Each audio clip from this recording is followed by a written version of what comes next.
Halo Sobat Kuy, semoga kita semua sehat serta selalu diberi kebahagiaan. Kali ini saya akan menceritakan alur film yang diadaptasi dari anime.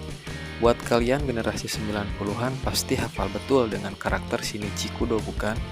Atau yang lebih kita kenal dengan Detektif Conan. Film ini sendiri akan membuat kita sedikit bernostalgia ke hari minggu kita di era tahun 2000-an.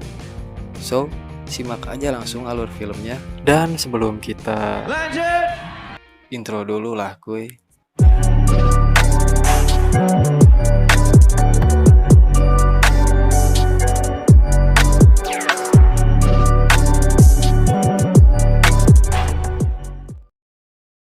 Langsung aja kita berkenalan dengan siswa SMA yang diperankan oleh Sun Oguri. Dia bernama Shinichi Kudo dan belum menjadi Conan.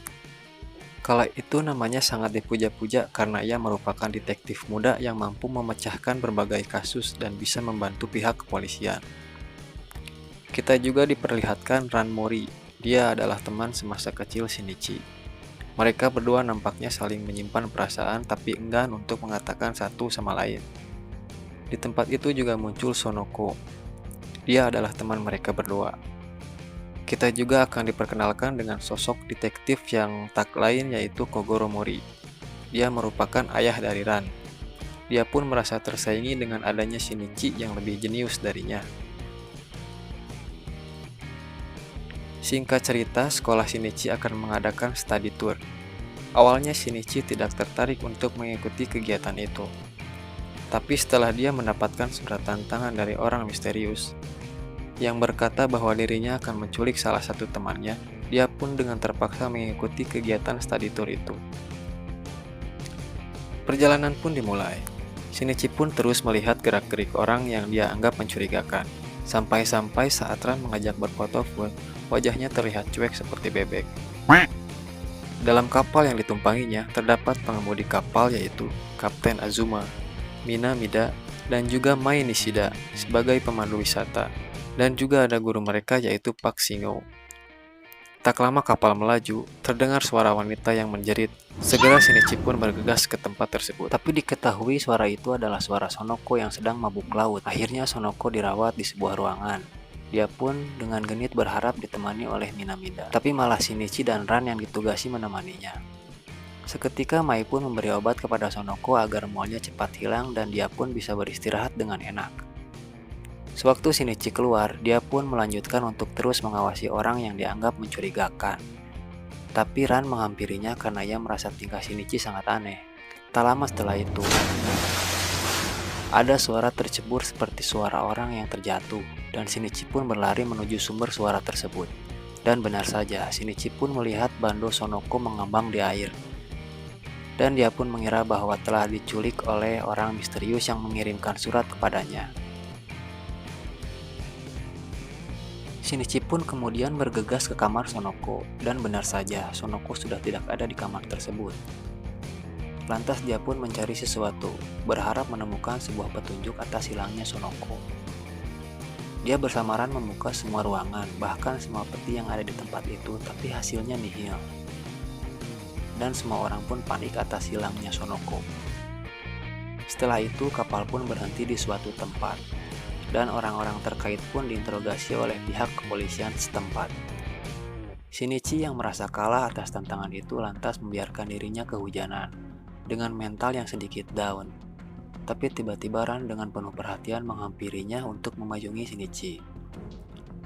Kemudian tim pencari menemukan seperangkat alat selam di sebuah hutan yang tidak jauh dari tempat berhentinya kapal tersebut.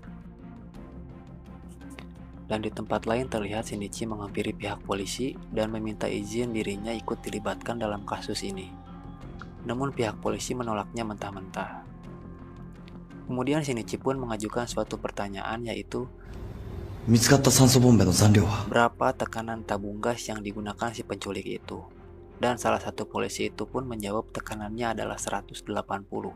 Dan seperti di film animenya, Shinichi pun mulai merangkai penyelidikan Sonoko dengan sedikit petunjuk yang didapatkannya. Akhirnya Ran pun menelpon ayahnya untuk ikut membantu memecahkan kasus ini. Ya, meskipun nantinya dirinya bakal riweuh sorangan dan hanya akan mengganggu pekerjaan Shinichi. Dan pada suatu malam, Shinichi pun ditelepon orang misterius itu. Dirinya berkata bahwa ia akan menculik satu temannya lagi esok hari tepat jam 12 siang. Dan setelah itu Shinichi pun mencoba mencari petunjuk lain sendirian.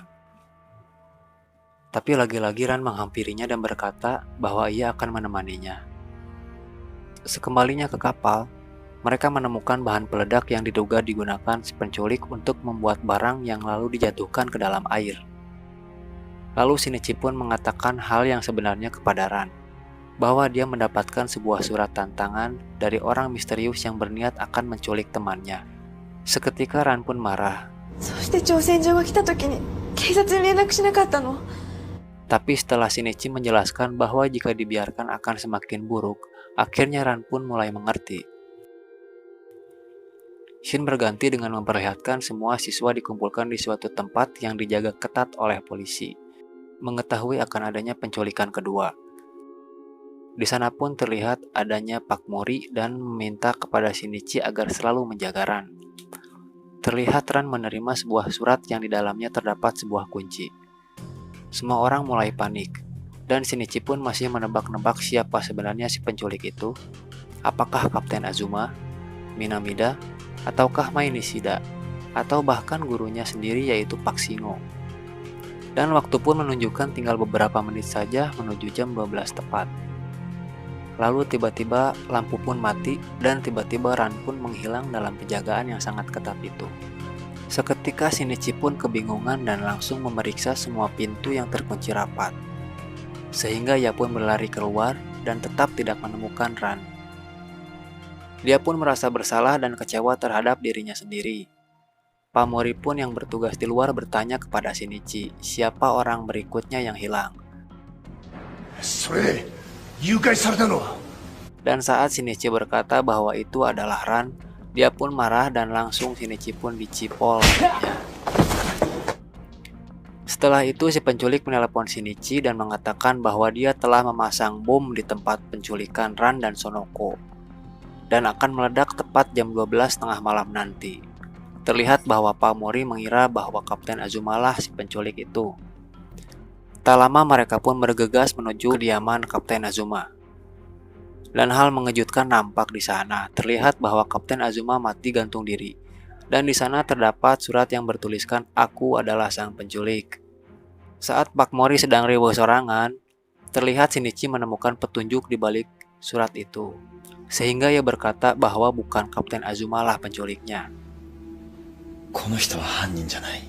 Di scene lain memperlihatkan bahwa Ran mampu membuka tali pengikatnya itu. Dan tanpa pikir panjang, Ran pun langsung menendang pintu itu bahkan hingga jebol. Namun sayang kakinya itu harus terluka cukup parah. Dan di saat mereka akan keluar, ternyata tempat itu berada di sebuah gedung yang sangat tinggi. Karena kaki Ran yang terluka, akhirnya Sonoko yang turun terlebih dahulu dan berniat mencari bantuan untuk Ran. Tapi belum jauh Sonoko berlari, si penculik pun menghadangnya dan langsung memukul Sonoko hingga pingsan. Di tempat lain terlihat kepolisian masih menyelidiki kematian Kapten Azuma. Dan terlihat Pak Mori kaget mengetahui surat petunjuk itu sudah tidak ada dan ternyata dibawa oleh Shinichi. Terlihat juga Shinichi menelpon Inspektur Megure untuk meminta bantuannya, karena diketahui Inspektur Megure sendiri sering membantunya di setiap kasusnya. Lalu Shinichi pun kembali ke sebuah ruangan yang sebelumnya pernah ia periksa bersama Ran, karena dia sangat curiga dengan tempat itu. Dan benar saja, dia pun mendapatkan sebuah petunjuk yang cukup akurat. Sehingga ia pun begitu yakin bahwa orang itulah pelaku penculikan itu. Sehingga Shinichi pun tinggal menunggu waktu yang pas untuk mengungkap kasus ini. Waktu bom meledak pun hampir tiba, sehingga ia berlari ke suatu tempat yang diyakininya adalah tempat Ran dan Sonoko disekap. Setibanya di tempat, Shinichi pun bertemu dengan Mai, yang terlihat senyum-senyum gelai terhadapnya. Seketika Shinichi pun langsung menanyakan keberadaan Sonoko dan Ran kepadanya. Tapi Mai dengan sikap polosnya berpura-pura tidak mengetahui hal itu. Sehingga Shinichi pun menjelaskan dari awal cara dirinya membuat sebuah skema penculikan. Yaitu dimulai dari saat dia memberikan obat tidur kepada Sonoko. Setelah itu dia mempersiapkan satu benda yang akan dia ceburkan ke air. dan dia pun sengaja menyimpan seperangkat alat selam di hutan agar semua orang berpikir bahwa si penculik melakukan aksinya itu melewati jalur air. Setelah itu dia memasukkan Sonoko ke dalam peti yang ia sengaja pasangkan cermin di dalamnya agar jika ada orang yang membukanya terlihat seperti tidak apa-apa. Padahal Sonoko berada di bawah cermin tersebut. Sehingga saat semua orang panik, disitulah waktu yang tepat untuk dirinya membawa Sonoko.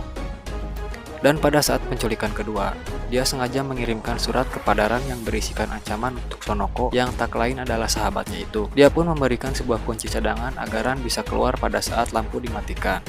Begitulah Shinichi menjelaskan trik yang digunakan Mai untuk melancarkan aksinya itu. Dan lebih lengkapnya lagi, Shinichi pun mengetahui alasan sebenarnya Mai ingin balas dendam terhadapnya.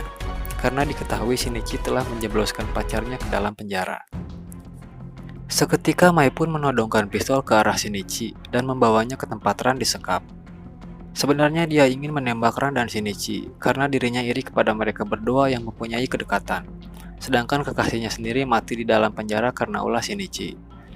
Terlihat bom waktu tinggal beberapa menit lagi, dan pada saat yang tepat, Pak Mori pun datang dan melemparkan bola ke arah Shinichi di ruangan itu.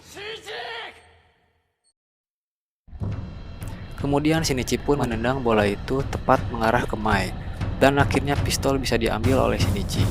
Bom pun hampir meledak beberapa detik lagi, tapi dengan cepat Shinichi melempar dan menendang bom itu menggunakan bola ke atas, dan bom itu meledak di atas ruangan tersebut.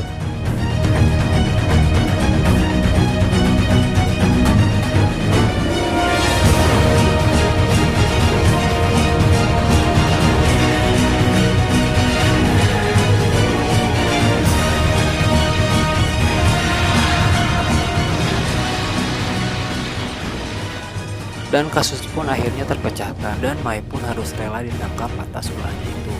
Di ending film ini terlihat bahwa akan ada sebuah kejadian yang akan mengubah nasib dari Shinichi Kudo. Di sana pun terlihat bahwa Ran mampu menjuarai turnamen karate setelah sembuh dari cedera kakinya. Sehingga Shinichi pun berjanji akan mengajaknya bermain ke suatu tempat hiburan jika Ran berhasil menjuarai turnamen itu. Dan di tempat itu mereka berdua pun menghabiskan waktu bersama. Sehingga akhirnya akan terjadi ランと一緒に行ったトロピカルランドで俺は怪しげな黒ずくめの男たちを目撃し彼らを追っていった。それが新一の姿でランと会う最後の時となった。その後俺は黒ずくめの男たちに襲われ気を失っている間に謎の毒薬を飲まされた。そして目が覚めたら体が縮んでいた。